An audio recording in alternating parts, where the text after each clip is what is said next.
साथियों, पढ़ो ऑनलाइन पर आपका स्वागत है। अब पढ़ना और याद रखना होगा आसान। सभी सरकारी नौकरियों की तैयारी के लिए एक बेहतरीन प्लेटफॉर्म। चलिए शुरू करते हैं। नमस्कार साथियों, स्वागत है आपका आपके अपने YouTube चैनल पढ़ो ऑनलाइन पर। जिस प्रकार मनुष्य की पीढ़ियां होती हैं और जिस प्रकार समय के साथ साथ मनुष्य ने अपने दिमाग को और अधिक विकसित कर लिया है, उसी प्रकार टेक्नोलॉजी भी समय के साथ साथ और अधिक विकसित होती जा रही है। कंप्यूटर, जो कि एक गणना करने की मशीन है, उसे बनाने की प्रक्रिया कई हजारों साल पुरानी है, जिसकी शुरुआत अबेकस से हुई थी और बाद में Napier bones, Pascaline machine, Lebanese calculator, Charles Babbage का डिफरेंस इंजन, टैबुलेटिंग मशीन प्रमुख हैं। लेकिन कंप्यूटर निर्माण के क्षेत्र में जो क्रांतिकारी बदलाव आना शुरू हुआ, वह वैक्यूम ट्यूब्स के आविष्कार के साथ हुआ और ट्रांजिस्टर के आविष्कार ने तो कंप्यूटर निर्माण की पूरी रूपरेखा में ही बदलाव कर दिया।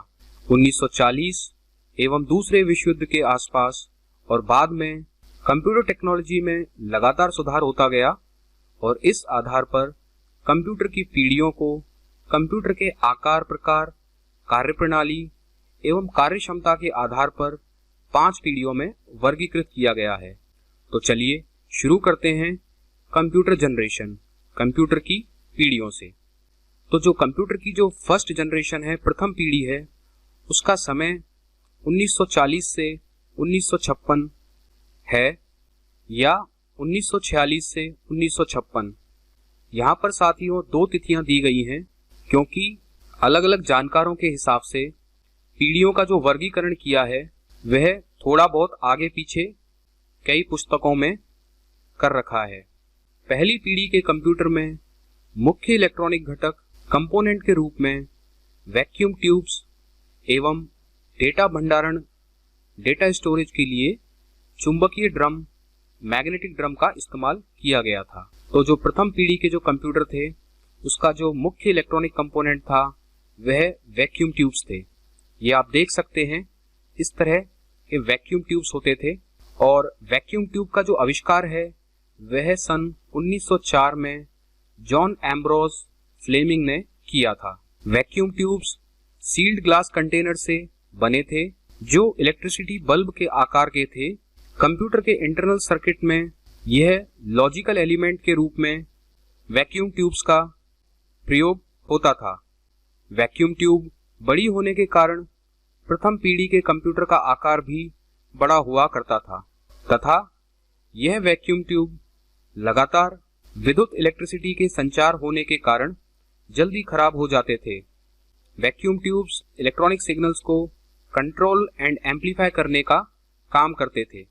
इस पीढ़ी के कंप्यूटर आकार में काफी बड़े होते थे और इन्हें रखने के लिए एक पूर्ण कक्ष, कमरे की आवश्यकता होती थी और यह गर्मी का उत्सर्जन अत्यधिक करते थे, जिसकी वजह से उन्हें ठंडा करना बहुत आवश्यक होता था, जिसके लिए एयर कंडीशनर की आवश्यकता होती थी। पहली पीढ़ी के कंप्यूटर में प्रोग्रामिंग भाषा के रूप में उसे ऑपरेट करने के लिए मशीनी भाषा, मशीन लैंग्वेज का इस्तेमाल किया जाता था। मशीनी भाषा 0 और 1 के फॉर्म में होती है, बाइनरी संख्या होती है, जिसका इस्तेमाल इस पीढ़ी के कंप्यूटर में होता था।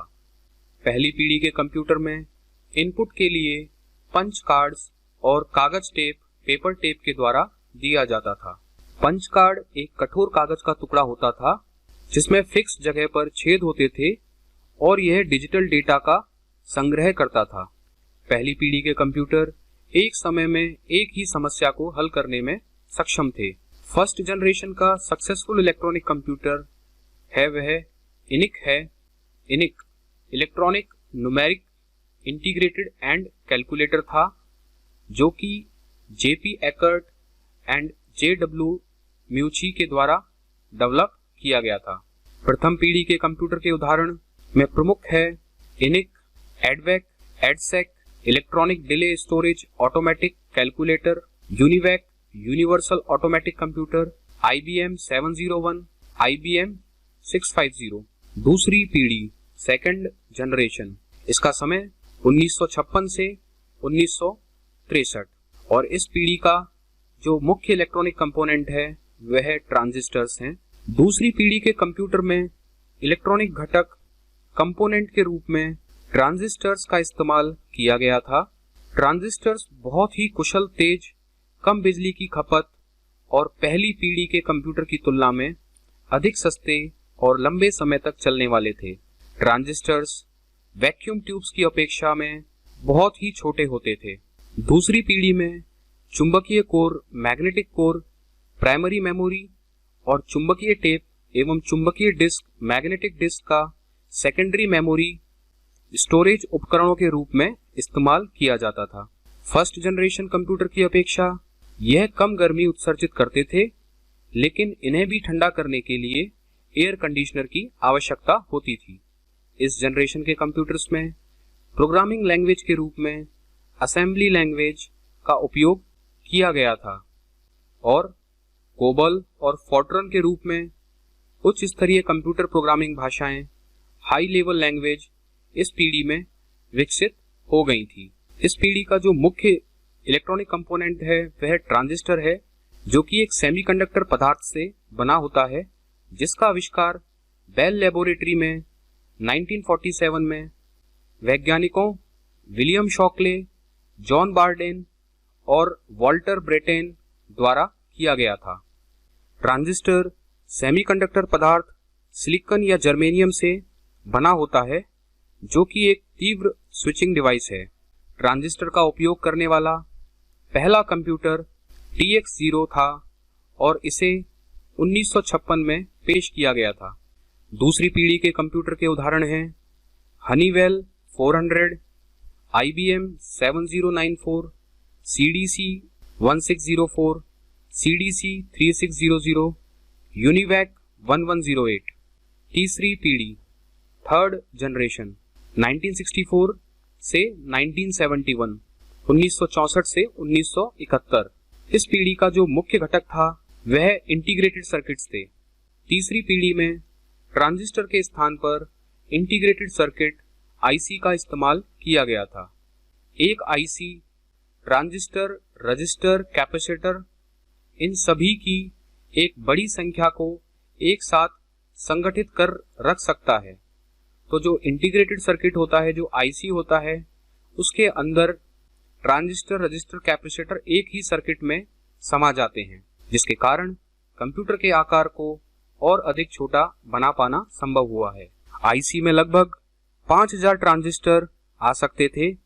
इंटीग्रेटेड सर्किट्स को JS किल्वी ने बनाया था। IC एक स्मॉल डिवाइस होता है जिसमें कंप्यूटर बनाने के लिए हजारों transistors, registers and other electronic devices लगे हुए होते हैं, जो कि एक ही सर्किट में आ जाते हैं। इसी वजह से इसको बोलते हैं इंटीग्रेटेड सर्किट्स। इस जनरेशन के computer first and second generation computer की अपेक्षा बहुत ही छोटे होते हैं और इसमें स्टोरेज कैपेसिटी भी बहुत ज़्यादा होती है। इस पीढ़ी के कंप्यूटर द्वारा इनपुट आउटपुट के लिए कीबोर्ड और मॉनिटर का इस्तेमाल किया गया था और इसी पीढ़ी में ऑपरेटिंग सिस्टम को इस्तेमाल करने की अवधारणा को पेश किया गया था।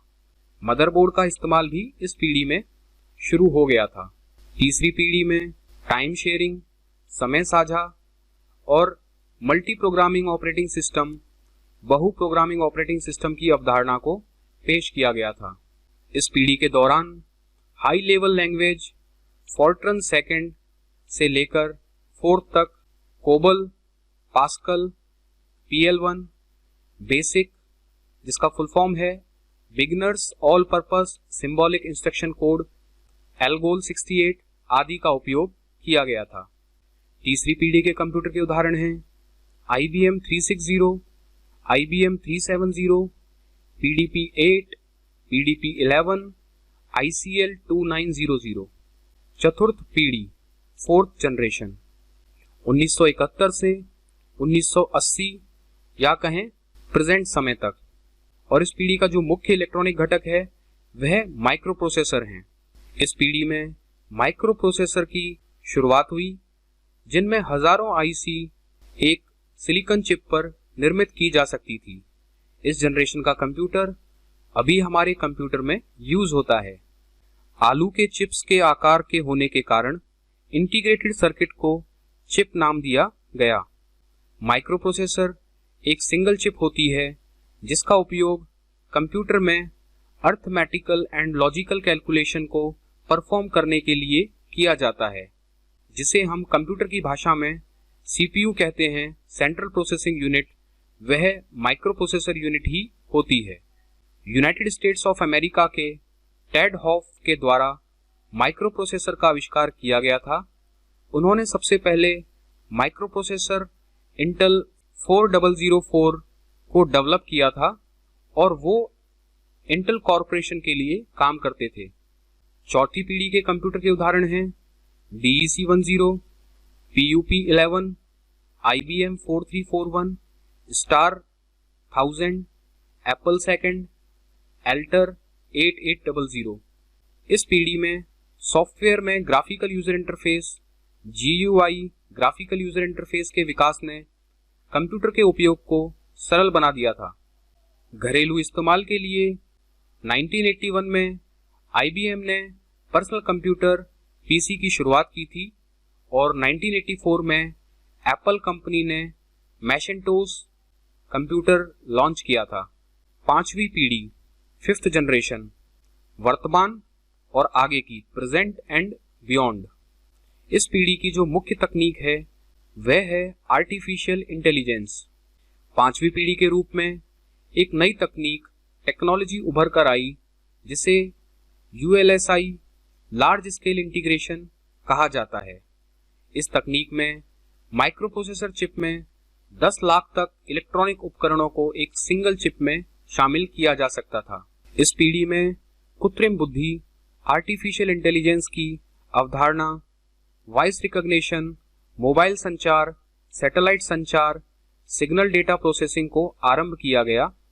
आर्टिफिशियल इंटेलिजेंस की अवधारणा 1956 में जॉन मैककार्थी ने दी थी, जिसमें कंप्यूटर मशीन में ह्यूमन इंटेलिजेंस की बात की गई है। आर्टिफिशियल इंटेलिजेंस कंप्यूटर विज्ञान की एक उभरती हुई शाखा है जो ऐसे कंप्यूटर बनाने के तरीकों के बारे में खोज कर रहे हैं जो मनुष्य की तरह सोचते हैं। हाई लेवल लैंग्वेज उच्च स्तरीय प्रोग्रामिंग भाषाएं जैसे Java, visual basic VB and .NET की शुरुआत इस पीढ़ी में हुई। आर्टिफिशियल इंटेलिजेंस के लिए दो महत्वपूर्ण प्रोग्रामिंग लैंग्वेज हैं जिसमें AI के लिए कोडिंग की जाती है, वह है लिस्प एंड प्रोलोग। पांचवी पीढ़ी के कंप्यूटर बहुत गति के साथ तेजी से गणनाएं कर सकते हैं और एक ही समय में कई कार्य संपादित कर सकते हैं। पांचवी पीढ़ी के कंप्यूटर के उदाहरण हैं desktop, laptop, notebook, Chromebook, ultrabook. Next generation computer अगली पीढ़ी के कंप्यूटर जिन पर रिसर्च चल रही है या भविष्य में आने वाली जो पीढ़ियां हैं वह किस टेक्नोलॉजी पर कार्य करेंगी, वह हैं nano computer. Nano computer nano tubes जिनका व्यास 10⁻⁹ नैनोमीटर तक जा सकता है के प्रयोग से अत्यंत छोटे व विशाल क्षमता वाले कंप्यूटर के विकास की परिकल्पना की गई है। क्वांटम कंप्यूटर जो कि विद्युतीय किरणों में ऊर्जा इलेक्ट्रॉन की उपस्थिति के कारण होती है। यह इलेक्ट्रॉन अपने कक्ष में तेजी से भ्रमण करते हैं, इस कारण इन्हें एक साथ 1 और 0 की स्थिति में गिना जा सकता है। इस क्षमता का इस्तेमाल कर मानव मस्तिष्क से भी तेज कार्य करने वाले कंप्यूटर के विकास का प्रयास चल रहा है जो कि क्वांटम कंप्यूटिंग टेक्नोलॉजी पर आधारित होगा। कंप्यूटर जनरेशन से ही संबंधित अन्य महत्वपूर्ण तथ्य हैं 1952 में डॉक्टर ग्रेस हापर द्वारा असेंबली लैंग्वेज के आविष्कार से प्रोग्राम लिखना आसान हो गया था। ULSI ultra large scale integration में एक चिप पर 1 करोड़ इलेक्ट्रॉनिक डिवाइस बनाए जा सकते हैं। इंटीग्रेटेड सर्किट IC का आविष्कार 1958 में जैक किल्बी एवं रॉबर्ट नॉइसी द्वारा किया गया था। सिलिकॉन की सतह पर बने इस टेक्नोलॉजी को माइक्रो इलेक्ट्रॉनिक्स का नाम दिया गया है। चिप, अर्धचालक पदार्थ, सेमीकंडक्टर डिवाइस सिलिकॉन या जर्मेनियम के बने होते हैं। विश्व का सबसे तेज कंप्यूटर IBM ब्लू जीन है जो 478.2 ट्रिलियन गणनाएं प्रति सेकंड कर सकता है। भारत का सबसे तेज कंप्यूटर इक्का है जिसका विकास टाटा समूह की CRL computerisation research lab Pune द्वारा किया गया है। यह 118.9 ट्रिलियन गणना प्रति सेकंड कर सकता है और यह विश्व का चौथा सबसे तेज कंप्यूटर है। यूनिवैक फर्स्ट कमर्शियल कंप्यूटर था जिसका बिजनेस क्लाइंट यूनाइटेड स्टेट्स का जनसंख्या विभाग था, जिसे 1951 में US सेंसस ब्यूरो को बेचा गया था। तो साथियों, एक बार दोबारा देख लेते हैं कंप्यूटर जनरेशन्स को इस टेबल की मदद से।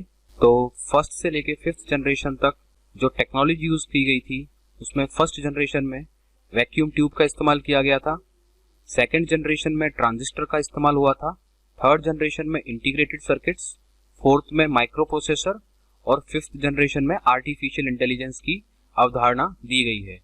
अगर स्पीड की बात करें तो फर्स्ट जनरेशन बहुत ही स्लो कंप्यूटर होते थे, उसके बाद सेकंड जनरेशन में उनकी गति में सुधार हुआ, थर्ड जनरेशन में और अधिक सुधार हुआ और फोर्थ जनरेशन के कंप्यूटर बहुत तेजी से काम करने लग गए और फिफ्थ जनरेशन के जो कंप्यूटर हैं वह बहुत अधिक तेजी के साथ उनमें गणनाएं की जा सकती हैं। अगर हम साइज की बात करें तो प्रथम जनरेशन के जो कंप्यूटर थे वह बहुत बड़े साइज के होते थे, सेकंड जनरेशन के कंप्यूटर उससे थोड़े छोटे हुए और थर्ड जनरेशन में मीडियम साइज के कंप्यूटर हो गए और फोर्थ जनरेशन में कंप्यूटर का साइज और भी छोटा होता चला गया और फिफ्थ जनरेशन में बहुत ही छोटा साइज कंप्यूटर का हो सकता है। तो अगर फर्स्ट से फिफ्थ जनरेशन की बात की जाए तो फर्स्ट जनरेशन में जो कंप्यूटर बड़े बड़े कमरों में आते थे वह फिफ्थ जनरेशन तक आते आते इंसान की हथेली के बराबर हो गए हैं, जिनको इंसान की हथेली पर रखा जा सकता है। इतना छोटा साइज फिफ्थ जनरेशन तक आते आते हो गया है। अगर रिलायबिलिटी की बात करें तो फर्स्ट जनरेशन के कंप्यूटर अनरिलायबल थे, जिन पे भरोसा करना आसान नहीं था। सेकंड जनरेशन में उनमें सुधार हुआ और थर्ड जनरेशन तक कंप्यूटर मोर रिलायबल हो गए। फोर्थ जनरेशन के कंप्यूटर भी मोर रिलायबल और फिफ्थ के भी मोर रिलायबल कंप्यूटर्स हैं। अगर ऑपरेटिंग सिस्टम की बात की जाए तो फर्स्ट और सेकंड जनरेशन में कोई भी ऑपरेटिंग सिस्टम इस्तेमाल नहीं हुआ था और उसके बाद थर्ड जनरेशन से लेके फिफ्थ जनरेशन तक ऑपरेटिंग सिस्टम इस्तेमाल होने शुरू हो गए। अगर लैंग्वेज की बात की जाए तो फर्स्ट जनरेशन में जो प्रोग्रामिंग लैंग्वेज है वह मशीनी लैंग्वेज यूज की जाती थी, सेकंड जनरेशन में असेंबली लैंग्वेज यूज की जाती थी और थर्ड जनरेशन से लेके फिफ्थ जनरेशन तक हाई लेवल लैंग्वेज का इस्तेमाल होता है। अगर इन जनरेशन्स के टाइम पीरियड की बात की जाए तो फर्स्ट जनरेशन का जो समय है वह 1940-1956 आंका गया है, सेकंड जनरेशन का समय 1956 से 1963 आंका गया है, थर्ड जनरेशन का समय 1964 से 1971 आंका गया है, फोर्थ जनरेशन का समय 1971 से वर्तमान समय आंका गया है और फिफ्थ जनरेशन का जो समय है वह वर्तमान से और भविष्य में आने वाला समय आंका गया है। तो साथियों, यह जो समय है यह अलग अलग पुस्तकों में अलग अलग मिल सकता है, लेकिन मिलेगा इसी के आसपास, तो उससे कंफ्यूजन होने की जरूरत नहीं है। तो उम्मीद करते हैं कि आपको यह जानकारी अच्छी लगी होगी। कमेंट कर जरूर बताएं। परीक्षाओं की तैयारी के साथ साथ अपना ज्ञान बढ़ाने के लिए बने रहें हमारे साथ। धन्यवाद। साथियों, प्लीज ज्यादा से ज्यादा लाइक करें, शेयर करें, सब्सक्राइब करें और बेल आइकॉन पे क्लिक करें जिससे आपकी कोई क्लास मिस न हो। पढ़ो ऑनलाइन आपका बहुत बहुत धन्यवाद।